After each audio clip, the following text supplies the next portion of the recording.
Hey guys, Sherman here, back with another episode of Featured Live Match Replay with commentary by yours truly. It's been a while, I say that all the time, but this time I really mean it. I have been absent because I've moved, no longer living in the place I was before, so yeah, I really wanted to get these out before I moved. These were filmed before I moved, but you know how moving is, nothing goes as planned, so we're just gonna make up for it right now with 7 Deadly Sins versus DECKLOGS. This is the finals of the BCS24-25 shop challenge that we hosted at 88 Card House.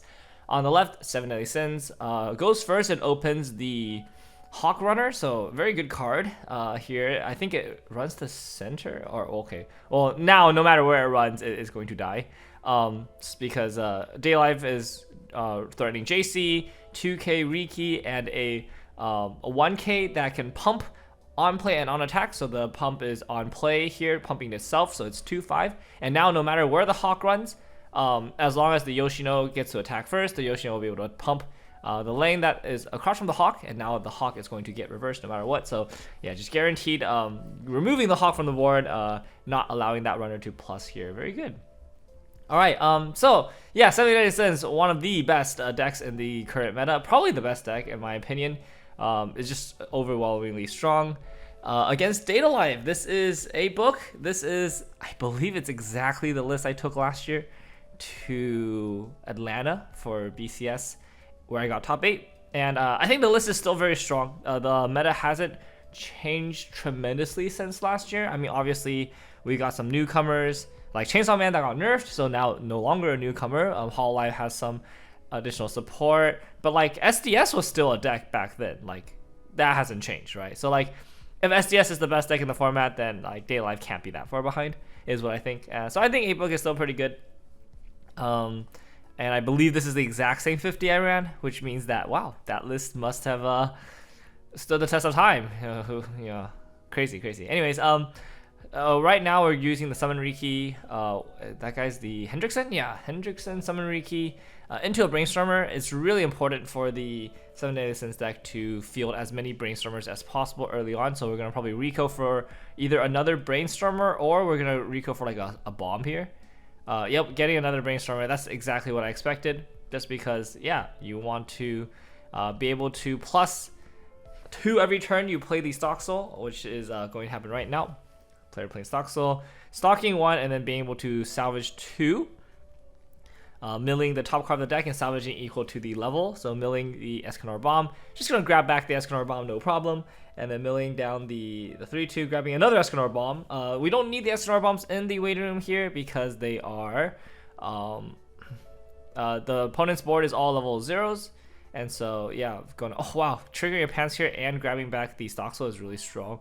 Going to be able to do that next turn, and then the Escanor Bomb here is going to prevent.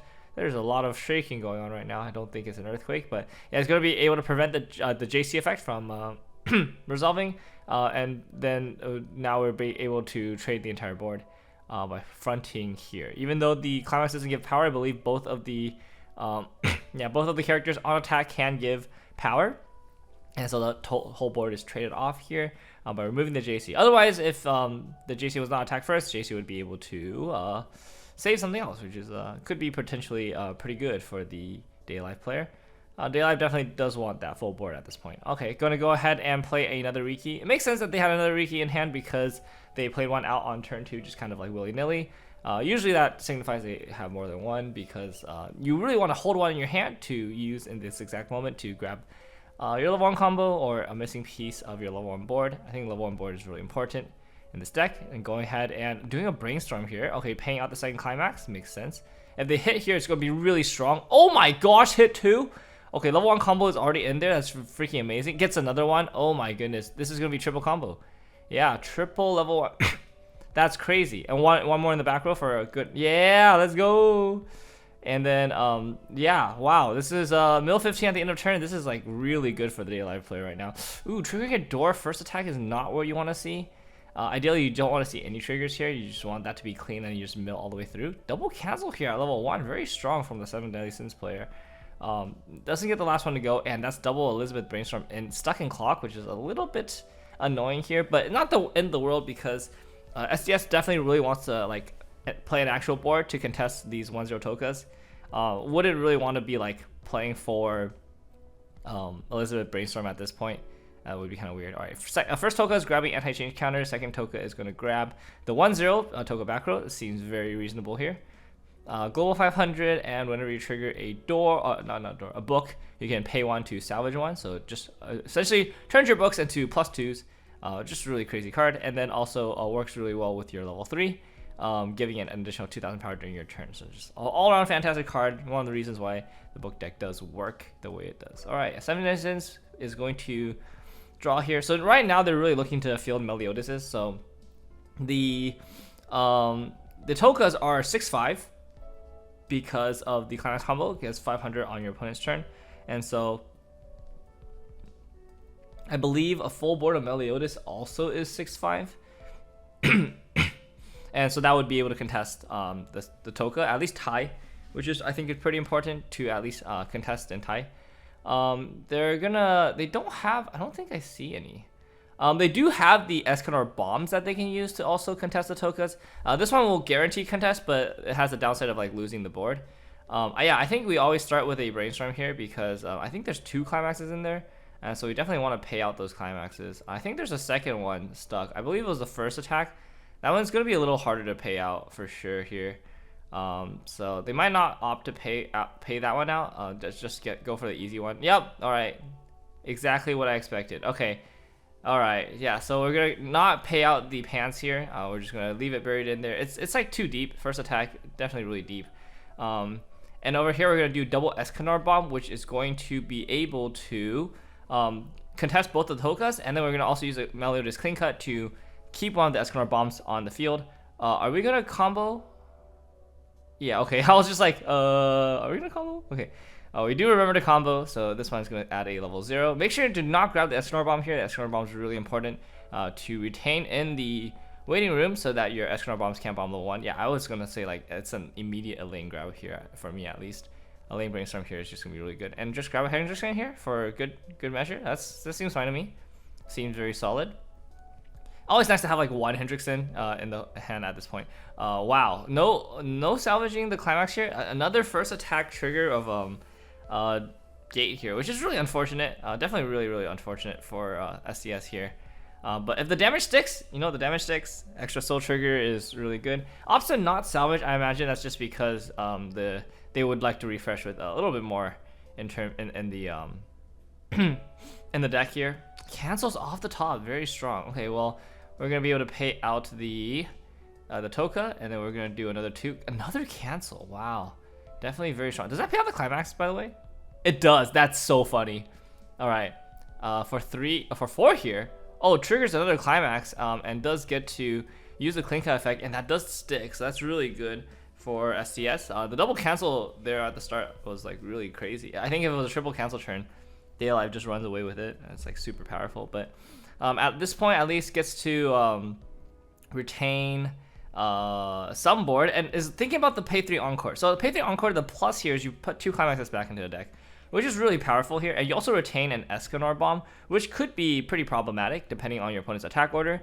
The downside is obviously you lose a bunch of stock here, but at this point in the game, okay, opts to not do it. I probably would have done it. I think it's gonna be really hard to pay those Climaxes out in this current like game state because you can't pay. Like, once again, you cannot pay out the first Climax with just 2 Brainstorms, which is like gonna be really annoying. And then now, so like you're just gonna have the Climax is really buried in stock, and you don't have really like good, how do I say it? There's really not good opportunities to use that much stock in the 7 Deadly Sins deck. You're really using it for the final turn, and if your final turn Climaxes are locked in stock, it's actually gonna be really awkward. So I probably would have 3 stock Encore personally. Oh my gosh, people are just shifting the camera around like crazy. But like, yeah, I probably would have 3 stock Encore here because it does get 2 Climaxes back into rotation. It also puts up like a pretty good body that's like going to be a little annoying. See, like if you imagine if the Escanor bomb was still here, it would have made this attack order a lot more awkward.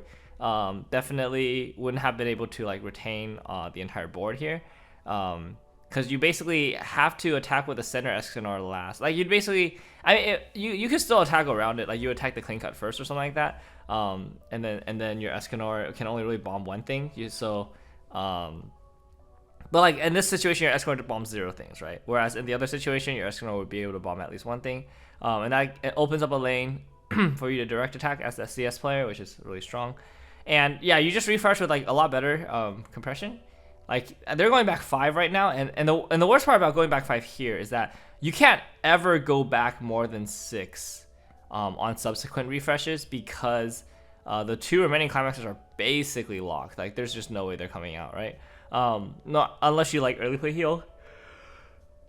Unless you have exactly early play heal here. That's like the only scenario where like I think if the hand had exactly early play heal and then you would like brainstorm early play heal, that's like the only way like you could argue you would not 3-stock there. But I don't think I see an early play heal in the hand, which means that like yeah, you definitely kind of need a 3-stock there. I could be wrong if they have an early play heal here, which I don't think I see one. So like without the early play heal, I just don't see this like turn working out very well without the 3-stock. Now you're like 5 climaxes in deck, so you have to kind of clock and draw into some other stuff. Drew into a climax. That is not the right climax you want to see either. All right, brainstorming here is good. If we hit an early play heal, I think we're okay. We hit another climax, but we do not hit an early play heal, which is kind of problematic here. We do grab, which is grabbing another Escanor. Okay, interesting. And then going for another brainstorm. I would have probably grabbed another brainstorm instead. Oh, we do get the early play heal. That's pretty good. I think definitely we grab early play heal, brainstorm here. I think we go brainstorm, early play heal, and then not interesting. Okay, because I would definitely Elaine here, because he does have an Elaine in hand. So I would definitely use the Elaine here. I wouldn't grab the second Elaine. That seems weird. I would probably grab early play heal. Oh, going for the third brainstorm. Oh goodness. Okay, I don't know if I would do this. I would have Elaine there for sure, because like now you have 3 rested brainstorms on the board, which is like a really awkward number. Like if you Elaine here, even if you don't hit, you still only have 2 rested cards, which is like fine. And if you hit, you go through 3 more cards, which is like really strong. I like at this point I would be like chaining Elaines instead of going for Elizabeth brainstorms. Like now you have to -1 no matter what you do. You effectively turn 1 of your Elizabeths to pay 1 mill 4 for no reason. Well, you could have done something else to. You could have used another card to do that instead, I think. It's still not bad. Like I think they're out of all climaxes, because like they hit what? Hit 1 on the first brainstorm, or hit 1 on the second brainstorm, drew 1, hit 1 on the third brainstorm. So that's 1, 2, 3 out. No, hit 2 on the third, or 4 out. So the 1 left in deck. Okay, so they're thinking about the salvage right now. Yeah, there's 1 left in deck. If I counted that correctly, because they drew 1, so they refreshed 5, they drew 1, hit 1 off the second brainstorm, or hit 2 off the second brainstorm, 1 off the third. Okay, going for a yeah. So there's 1 left in deck. I don't see it. Do I see it? I don't see it. Maybe there's none left in deck. I can't. Dude, my math is. I can't count. They drew 1 for turn, or after clock draw. They hit 2 off the second one, 1 off the third one. That's 4. So there should be 1 left in deck, unless they only refreshed 4. I thought they refreshed 3 though, because they they refreshed 5 because there was 2 in the stock before they refreshed. Okay, so playing over probably with the lane brainstorm here, good. Sacking the other lane here, going for 4. They're probably gonna miss this one, yeah. And then I would just a lane for a lane here, like a lane sack a lane, just to go through the rest of the deck. I think that makes a lot of sense. You either, yeah, you lane, sack a lane, yep. Go through the rest of the deck, mill 4 for clean. All right, now you really just want to, I mean, you play the climax just to get some extra damage. Yeah, that seems fine. Still 1 climax left in stock. That one's basically never getting paid out because it's like the second card from stock, and you really need at least like 7 stock in this deck, which he's going to get to after this turn. It's definitely exactly 7 stock, which is all you need. Really, a 7 stock in a full hand and a dream. All right, finding attack here for 2 damage, and the stock bomb is live. All right, that does happen. All right, Daylight player does level up. Is still in a pretty commanding damage lead, I would say. Definitely in a really good position. All right, for 3, that cancels. Yeah, that's a huge damage lead for Daylight right now. Okay, it does take this one. Oh, so that is a little bit. Okay, 2-4 is killable. Like, that's kill range for 7 Deadly Sins. STS is kind of crazy because the increments of damage are so big that like there's really no difference between there's no difference between like 2-4 and 2-6, for example, right? Because like the damage increment is just huge. So like if you're dead from 2-6, you're dead from 2-4. Like there's no difference. You're either alive at like 3-4 or like 3-3, or you're dead. So that's kind of one of the strengths of SDS, is that like your kill range is deceptively high. Like in a situation where like some players will be like, oh, I'm safe because I'm at like 2-3, for example, right? But then if they were like uncomfortable at like 2-5 or 2-6, against SDS, those are the same ranges, right? Because like a burn 4 sticking means that you're suddenly now dead to like a swing and another burn 4. Like the damage range is like very deceptive. So generally speaking, you're trying to heal down really low in order to be not dead into SDS. Like 2-2 is like the really good number, because like 2-2 basically requires them to stick like all like 3 burn 4s, also basically all the burn 4s, or like they need to stick like 4 instances, which is not really happening if you're compressed. But like anything from like 2-3 and 2-4 on, that's only 3 instances. Like 2-4, 2-3 is like 3 instances of damage. It's just like they can stick that. Like that'll happen. You'll get unlucky and you'll take 3 instances. So yeah.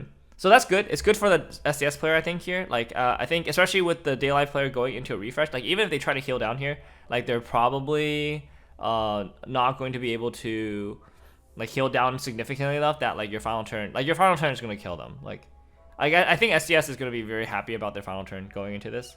Like assuming they hit level 3 and they have like triple Hendrickson, like I would just launch it. I think it's killable, right? Especially if they're like low 3. If they hit exactly like 3-0 here, like triple Hendrickson like is like a no-brainer in my opinion. You just 100% do it every single game.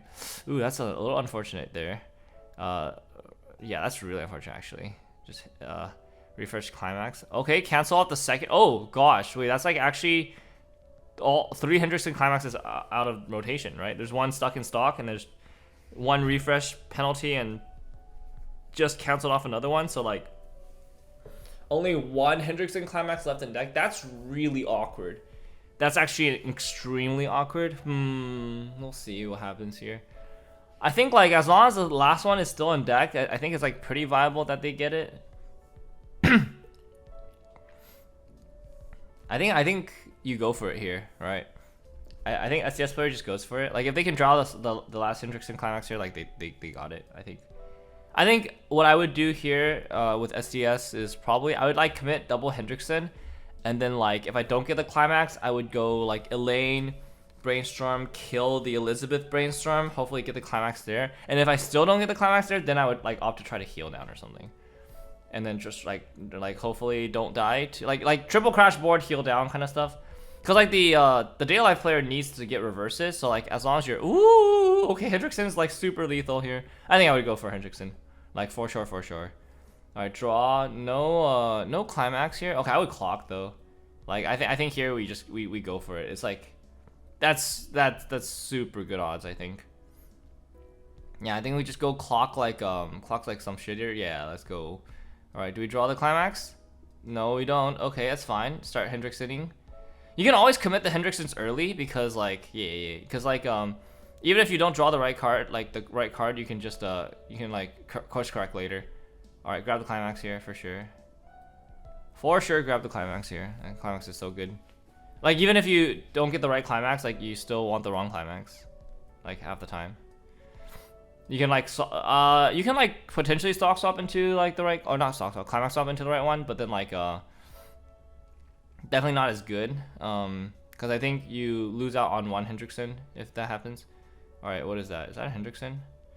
If it's a Climax, it's a little strange. Like if that's the right Climax, you're kind of like right now. Ideally, they would like that's a Hendrickson, right? If that's a Hendrickson, you just grab it and then you go. I think. Like if it's a Hendrickson, you don't even ask a question. You just like you stop there, right? Because like what if the only Climax is like on the next 2? So like once you mill the Climax, you can't get it anymore. So like you 100% stop and then play the second Hendrickson or play the third Hendrickson, and then if it's not there, you like Elizabeth or something. Oh, it goes all 3. Interesting. Okay, what are they adding here? Was it a Hendrickson? I couldn't tell. If it's a third Hendrickson, I would still Hendrickson here. I couldn't tell what they added. All right, okay, yeah, Elizabeth Brainstorm. Can we hit it? Okay, top 3. Easy, easy, easy, easy, easy, easy. No, damn it. Okay, they missed, which is like super awkward. I think they missed. Yeah. All right. I mean, now you just early play heal. Like you have a helmet, you have ways to like get the heal. Oh, they're not going for the heal. Oh wow, that's crazy. Oh, they hit it. They hit it out. There's no more. There's no more. Wait, why would you? Wait, I don't know if I would have done that. That seems kind of crazy. Third Hendrickson. Okay, I mean you just grab the Hendrickson here, right? Yeah, you just grab the Hendrickson. That seems fine. This play was interesting. I mean, I think it's still fine because you get like what 6 checks into the new deck, and there's 3 Hendrickson Climaxes left in the new deck. That's like doable, right? I think that's doable. You get 6 checks. That's fine. I mean, ideally you would want to shuffle the last Hendrickson Climax back in as well. Where's the last Hendrickson? Is it not in hand, or maybe it's in stock actually? Yeah, I'm just like, yeah. I mean, I think that play was fine. Like this still gets to the end result. Like the idea is correct, right? The idea like we want to try to triple Hendrickson this turn, I think is like correct. Like, but I think it's clear that both me doing commentary and SCS player playing the game is like we're both on the same page of like we're trying to triple Hendrickson. Like I think just like how we're trying to get triple Hendrickson is a little different. Like I'm thinking of different lines because I don't have perfect information. No, we don't get it. I mean, we just grab Climax Swap here, and like worst case scenario, we like I don't know actually. This is a little rough. I think. Oh man, this is actually crazy rough. Yeah. So like the reason why I didn't like this line is because now you're kind of all in on Hendrickson, right? Now it's like, well, if I don't play the last Hendrickson and see the Climax, like I'm actually kind of boned. Whereas like the line before, like I was like playing to hedge my bets, cause like, oh, wait, why? What?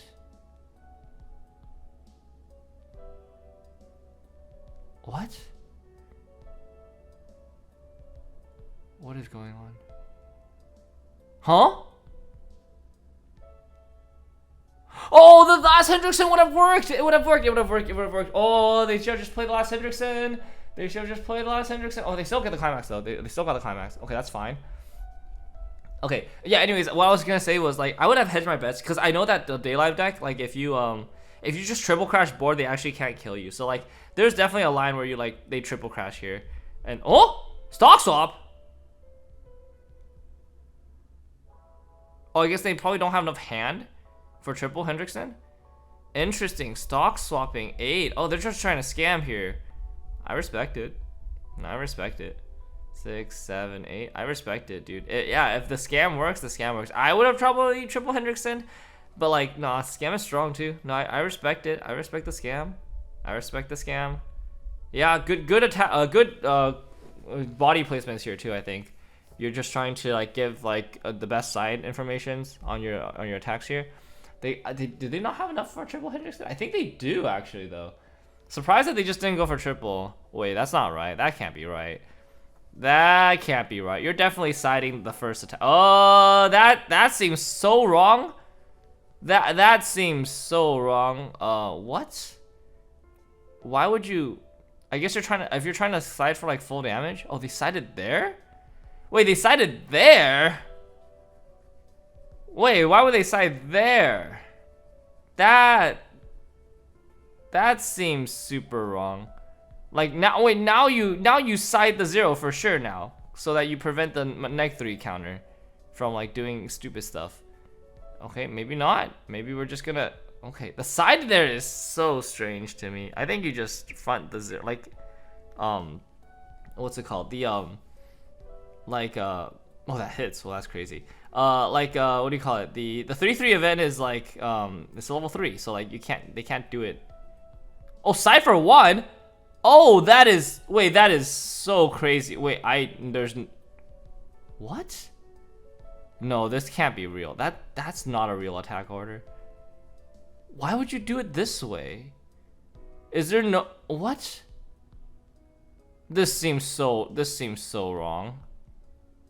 There's no shot this was the correct play, dude. There's no shot. Why would you not just front the 0 first? Wait, if they front the 0 here, you win. If he fronted the 0 at level 2, he wins, right? Because like they can't use 3/3 counter. Does Hendrickson require like trait on board? Let me double check. Let me pull up Hendrickson. I don't think he requires trait on board, so like I don't think that was like the worry here. Well, maybe he does. Maybe he does require trade on board. Anyways, like I mean, even if he requires trade on board, you just side the 0 first, right? There's like no reason to not side the 0 there. That just seems like a huge throw. And now I think yeah, I think SCS is just dead. Yeah. There's just no. I like the moment I saw the attack order, I just stopped watching because I was like, there's just. I mean, at this point, like the freaking Daylight deck can just like do anything and like get it. When this card attacks, if the Climax, yeah, there's no trait wipe, so like you don't worry about trait wipe at all. So like they should have just fronted the level 0, right? And then you get like full damage, and like then you can decide to side later if the numbers work out, right? Like siding later is so much better than siding early, because like if you think about it, like the front for 3, if this sticks, Daylight's at 3-1, and now like if they take a 4, then they're at 3-5, and now side for 2 is like really good number. If they don't take the 4, and then you know that like side for 2 isn't lethal, so you actually have the front, and then you can front to like force out the counter and stuff like that. Like it's just crazy that like they, oh man, that seems like such a throw. What a throw attack order. Yeah, that's just a throw at that point. Like I think they totally had it locked. I mean, it was a pretty good stock swap. I think it's scammed, right? But like, attack order is so bad there actually. Cause like, yeah, I think you always like front or side the level 0 first, and then you want to give your later side attacks like more information, right? Like the last side attack is just so bad because you're side attacking for 3 to 4 damage, and like you know that it's like not gonna be good, right? Whereas if it's like on any other lane, like you're side attacking for like way more interesting damage. Like you could even like gamble, like if you're supposed to 3-5 and you're the last lane is like the level 2, you can gamble on like the soul trigger. You go like side for 2 or something like that, right? So, but that was a really good game actually. That was sorry, that was a really good game. I actually think that was really impressive. Both players played that really well. I think it was a lot of high level play, and like at high level play, I think what happens is at the end of the game, it really comes down to like these minute things, which is like the difference between like a loss and a win. It's like a lot less due to like RNG. Like in that game, like the RNG is like it like normalizes, and like yeah, then it's just really like skill at the end, like knowing exactly like what to expect, like what outcomes to plan for, and giving yourself the options to like maximize your situation. Like that's what really is really cool about Weiss. It's like at the end of the day, it's a skill-based game, and it's really about like setting yourself up for success. So wow, that was really cool. That was a really good game. I'm really excited to have commentated that. Hope you guys learned something from that matchup. I think this is definitely the SDS player was like up until the very last turn, played that really, really well. I think prioritized all the right things, and that's like one of the best decks going into this competitive circuit season. So like if you guys want to like study up, I think that was like a really good game to study, both in the terms of like the good plays early, but also like thinking about like the misplay at the end, and like thinking about better attack order for yourself. Especially on your kill turn, because Hendrickson deck, the attack order is really interesting and really important, because not only because Hendrickson is swinging like, you know, like the damage numbers are like so crazy. You have like the 4 and like the but also because your soul triggers, you have the 2+2 trigger and also a lot of +1 triggers. So you like so it actually is very relevant. Sometimes you're siding for like a lot more. So anyways, thank you guys so much for watching. We got one more of these left in the tank from 88 Card House. And then we'll see what the future holds for this series, you know. Hopefully we can still do more in the future. I would really like to do that. But yeah, anyways, thank you guys so much for watching, and I'll see you guys next time. Bye-bye.